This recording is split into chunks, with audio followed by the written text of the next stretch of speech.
لأمل. صحيح. بقصة أنجي اللي كنت عم تخبرينا عنها قبل الفاصل، من خلال اللايف كوتشنج كيف أنت عم تقدر تساعد الأشخاص ليطلعوا من أي مشكلة عندهم إياها؟ يعني لأنه عندنا كتير مشاكل بالحياة، 100%. كل واحد مثل بيقول وجع وعقده. صحيح صحيح. هلا في مشاكل وفي مصايب وفي فواجع أقدار وفي مراتب بكل أنواع يعني التحديات والضغوطات اللي نحن بنتعب فيها. بلكي لأنه أنا يعني مريت بهيدي الفاجعة، صرت حس بالآخرين أكتر، صرت حتى أكتر من إنه حس فيهم، صرت قادرة إنه أقدم حلول من خلال العلم اللي درسته، لأنه الكوتشنج هو علم. أنا متخصصة ترانسفورميشن كوتش، بعمل تحول بحياة هذا الشخص. فمثل ما قلت لك قبل، الشخص بيجي لعندي فبيكون الوجع أو الإحباط أو الألم أو هيدي المشاعر الموجودة اللي عنده هي دافع أو مثل المحرك كرمال ينهض بنفسه، كرمال يغير من نوعية وجودة حياته خلال الكوتشنج. هلأ أنا عندي برنامج اسمه رحلة 90 يوم. فهو مثل رحلة لنفرد سوسن. فمجرد ما تنضمي له لمدة 3 أشهر، نحن بهودي ال3 أشهر هودي 90 يوم نحن مفروض إنه نشتغل سوا ونتعرف على سوسن أول جديد، ونرجع تعملي تحول بحياتك أو نقل نوعية. لأنه وقت ما أنت تغيري طريقة تفكيرك كأنك أنت عم تعملي ريبروجرامينج للعقل الباطني، فأنت بترجعي بتخلقي من جديد، فبتصيري شخص جديد. فهذا بينعكس على تصرفاتك على الأرض. نعم. طبعا مثل ما قلت الكوتشنج اللي بتعمليه مش متخصص بس بحالات الاشخاص اللي فقدوا اعزاء على قلبهم، وانما بمختلف المواضيع. صحيح. هلا تعرفت عليك من خلال السوشيال ميديا مثل ما قلت بالاول، وحبيت المحتوى يعني اللي بتحطيه لانه فيه صدق. يعني في يعني هيك بحس انه قريب بلغه الناس والستوري تيلينج، يعني عندك اسلوب القصه. فكيف تقدري يعني توصلي الرساله اللي انت بدك اياها مع اللايف كوتشنج، مع يعني كيف عملتي لهم هالدمج من خلال الفيديوهات؟ هلا اول شيء كنت حابه اقول لك انه قبل ما اطلع على السوشيال ميديا كنت مرعوبه.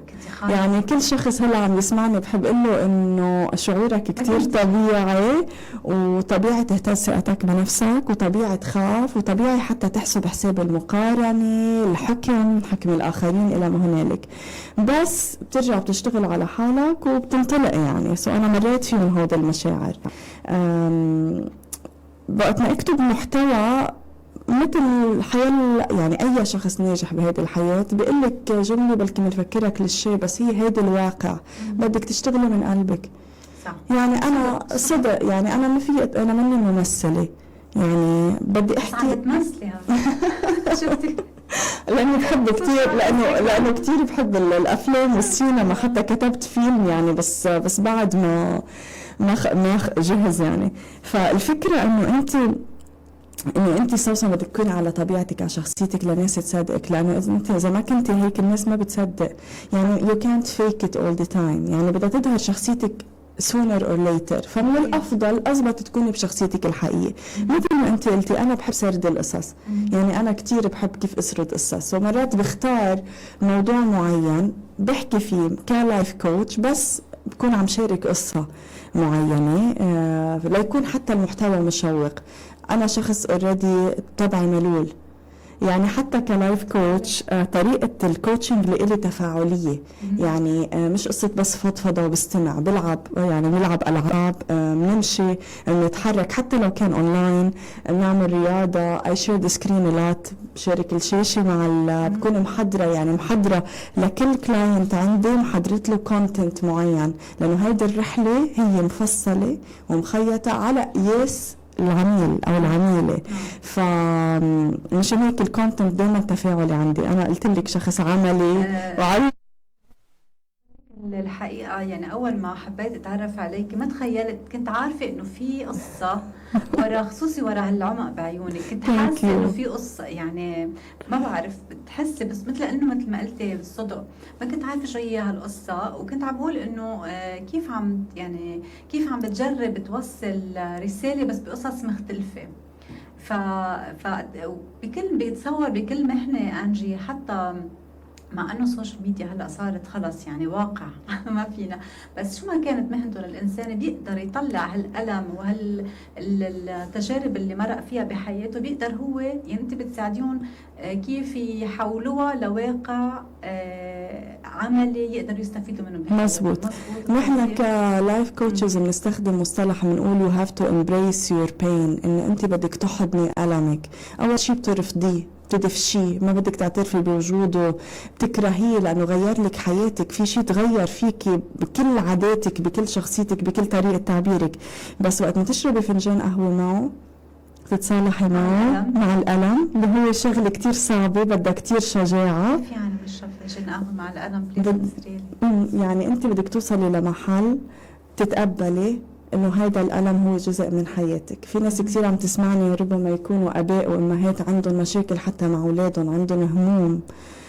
وقت ما بدك تتقبل انه هيدي المشكله هي موجوده، وانا هلا بدي اشوف كيف بدي فككها كرمال لاقي حل إلها، فانا بدي وجهها، ما في ابرم وجهي عنها. يعني انا I have to sit with my problems. حتى لو كان هيدي المشكله مثل الغول، مثل الوحش، شيء مرعب جاثم على قلبك على صدرك، بس ما عندك خيار. كل ما تهربي كل ما تكبر، مثل كره الثلج. كل ما تبرمي وجهك كل ما هي عم بصير لها ظل اكثر، موجود اكثر بحياتك. سو انت sooner or later you have to face your demons، مثل ما بيقولوا شياطينك ومخاوفك. فهون هيدي قصدي.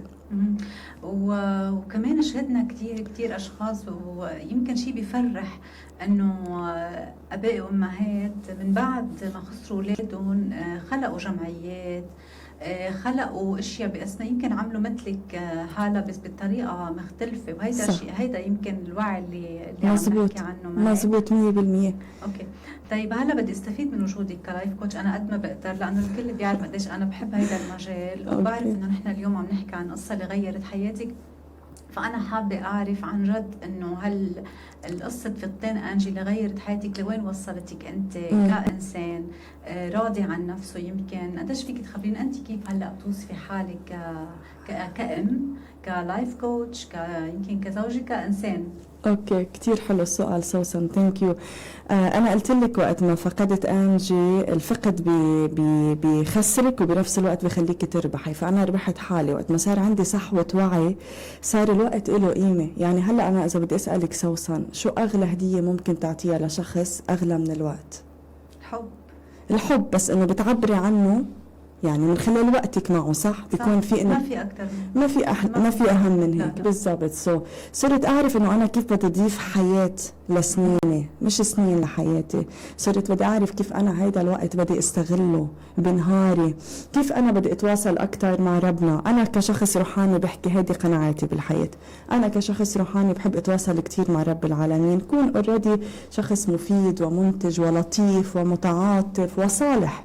يعني بحب هيدي الاشياء، بحب كون connected with myself. كنت هيك قبل كنت، بس ما كان يعني كيف بدي اقول لك، ما كان في تركيز، كان مثل في تشرذم اكثر، لانه نحن هيك طايشين بهالحياه والحياه اخذتنا. ولا هلا صرت اقدر انه انا صار عندي امتنان اكثر، انه الله اعطاني يوم زياده، امتنان اكثر انه الله اعطاني صحه نفسيه عقليه جسديه اجتماعيه ماديه. انا هلا موجوده معك، سقت سيارتي وجيت لعندك، كتر خير الله. يعني هذا ما باخده فور جرانتد. شخص لطيف مثلك تواصل معي، أنا ممتنة لوجودك بحياتي سوسن، ثانك يو. ممتنة للمستمعين اللي عم يسمعونا هلا. يعني ما بطلت اخذ الاشياء فور جرانتد، صرت شخص انه بقدر، صرت شخص بدي اعمل تأثير في هذا المجتمع. فانا حسيت، انا اكيد بكيت مثل كل افراد العائلة، بكيت كتير، وقلت لك دخلت حتى في اكتئاب لمدة 5 سنوات. بس رغم هذا الشيء قدرت انه انا انهض من جديد، وقدرت انه انا حسس اولادي، لانه انا نموذج حي لهم. وهلا بقول لكل ام واب عم يسمعني انه الاولاد هن بس بدهم يشوفوا انه امهم او بيهم نموذج حي. كيف بتكوني نموذج حي جيد لاولادك؟ انك تكوني حيه، يعني عم تعيشي الحياه، مش بس عم تتنفسي، بتكوني اوريدي سعيده متوازنه طبيعيه. انا ما بحب الاهل اللي بيلعبوا دور الناس الفولاذيين او المراه الحديديه. انا ماني مراه حديديه، انا بشارك مشاعري كلها مع اولادي. وقت مرات تنزل حتى ثقتي بنفسي بقول لها لبنتي، خاصه انه صارت صبيه وتفهمني، بقول لها اليوم انا مش على بعضي، او قولي لي شيء حلو نروح فاتي على الايفنت او على المقابله او شيء، لانه you need others. فالاذرز اللي هن اولادك ما بيقدروا يتشاركوا مشاعرهم كامله معك اذا انت ما كنتي عم تعملي نمذجه لهم. صح، ما بيقدروا فيكي. طيب قبل ما نوصل للنهايه لانه الوقت كثير عم يسرقنا، بدي اسالك سؤال عن جد كثير كثير كثير بحسه مهم. لما نسمع عن الموت انا بدي اسميه باسمه، بنصير نخاف اكثر على اللي بنحبهم. صح، بنصير نحس انه تجينا هيك مشاعر وحتى بنصير نتصور. فشو بتقولي للاشخاص اللي بيمرقوا بهيدي الحالات من يعني بس يسمعوا شيء عنه؟ يعني بتصيري بعيد الشر، يعني بنصير نقول يمكن انا حدا كثير بحبه انه انا افقده اليوم. بقول لهم انه هذا الشعور اللي انتم بتحسوه طبيعي، بس ما تنجرفوا، ما تستسلموا ليصير مثل موجة من الحزن او نوبة هلع او شيء، لانه ممكن يجرفكم. فانتم بدكم تاخذوا كنترول كيف تنظموا افكاركم ومشاعركم. واذا مش قادرين تعملوا هذا الشيء لحالكم، منه عيب انكم تلجأوا لمختص، لانه نحن مرات بنفكر الصحة النفسية هي رفاهية، يعني ربينا على هذا الشيء، وهذا الشيء اكبر غلط. فمفروض كتير انه نحن تعطي الخبز للخباز ولو اكل نصه.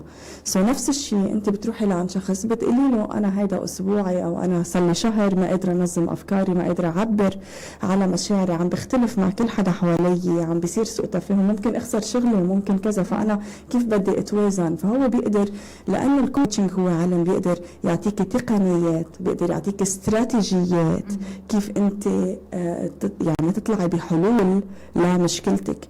ممكن يكون عندك مشاعر او افكار طبعا، ممكن يكون عندك صديق، ممكن يكون عندك شخص بالعائله بتستشيريه واكيد بفيدك كثير، بس هذا الشخص هو منه مختص، وممكن مرات يكون منحاز لك، او ممكن مرات يحكم عليك، او ممكن تكون مشاعره السلبيه او من مشاعرك انت. صحيح، يعني وممكن انه بس هو منه مختص. وقت ما تروحي لعند مختص، هذا المختص هو مثل مراتك، فانت بتقدري تفضفتي، هو الخزان لإلك. انت مرات او انا من اعباء الحياه، باردون على التعبير بس بدي استعملها، الناس بتكون كتير غاضبة مرات بتستفرغ مشاعرها على الآخرين. صح. يعني they spit it on others. اوكي، الآخرين مش خزان، مش أحيانا كتير الآخرين مش خزان. يعني هن أي شخص بيستحملك إلى حد ما، يعني إلا الأم هي عندها unconditional love، بس كل حدا بالحياة عنده طاقة معينة. فأنت قبل ما تخسر نفسك أو ما تحب حالك بالطريقة اللي عم تعبر فيها، والآخرين حتى نفس الشيء ينزعجوا وينفروا، تلجأ لمختص. هذا المختص هو مريتك، هو بيقدر يساعدك كيف تفهم نفسك أكتر. هلا ما بقدر وقفك صراحة. بلشت القصة مع خبرتينا عن أنجي والوقت سرقنا، فأنا بدي بالنهاية رسالة لروح أنجي وللمستمعين، خصوصي منهم المستمعين اللي فقدوا حدا عزيز على قلبهم، لحتى نختم فيها حلقتنا لليوم. هلا مثل ما قلنا سوسن انه الفقد هو شيء طبيعي من دورة الحياة، وهذه تقدير من عند رب العالمين، نحن بدنا نتقبل ونسلم ونرضى. فأنا بقول اللي بيحبونا هن بيغدرونا بالجسد فقط، بس بالروح بيضلوا معنا، وكتير حلو نحن نحكي عنهم. يعني نحن من العيال اللي بنحكي عن الناس اللي بنفقدهم، نحن كتير حتى أنا وإخواتي بنحكي عن أمي، بنكون قاعدين بنقول أوف لو ماما هون كانت قالت هيك، ونضحك، ماما كانت تحب هاللون، ماما كانت تعمل كذا. بنحب نحيي دايما ذكرى الشخص، ويكون كأنه هو موجود معنا ببسمة مش بغضب أو بحقد، بتقبل، ببسمة نذكره. واللي بيقدر يحيي ذكرى شخص عزيز عليه بطريقة معينة يعمل، لأنه حتى أنا يعني هذه القصص هي صدقة جارية كمان عن روح أنجي. أي شخص بيقدر يعمل شيء حلو بالمجتمع علم معين ينفع فيه الأفراد بيكون شيء عظيم جدا. ف يعني شخص بس جسديا بيموت بس هو حي موجود معنا. يعني بتصور هيدي الرسالة بتكفي وبتوفي. يعني أنا بتمنى الخير للجميع. غير حياتي مش رح يكون بس قصص بتوجع، رح يكون في كمان قصص بتفرح. ويمكن اليوم في كان قصة وجع، قصة نجاح، وقصة إصرار، وقصة إيمان من عندك هالة. أنا بشكرك من كل قلبي، وبدعي الكل يتابعوك على الانستغرام لأنه عن جد محتواك مفيد. ثانك يو. بشكركم مستمعينا، وطبعا مثل ما دايما بقول نحن كمان بانتظار قصصكم إذا كانت قصة بتنفع المجتمع. شكرا لكم على متابعتنا، وإلى اللقاء بحلقة جديدة الأسبوع المقبل بذات الوقت على إذاعة صوت الحرية الساعة 11، وأيضا على صفحة الإذاعة على الفيسبوك. إلى اللقاء.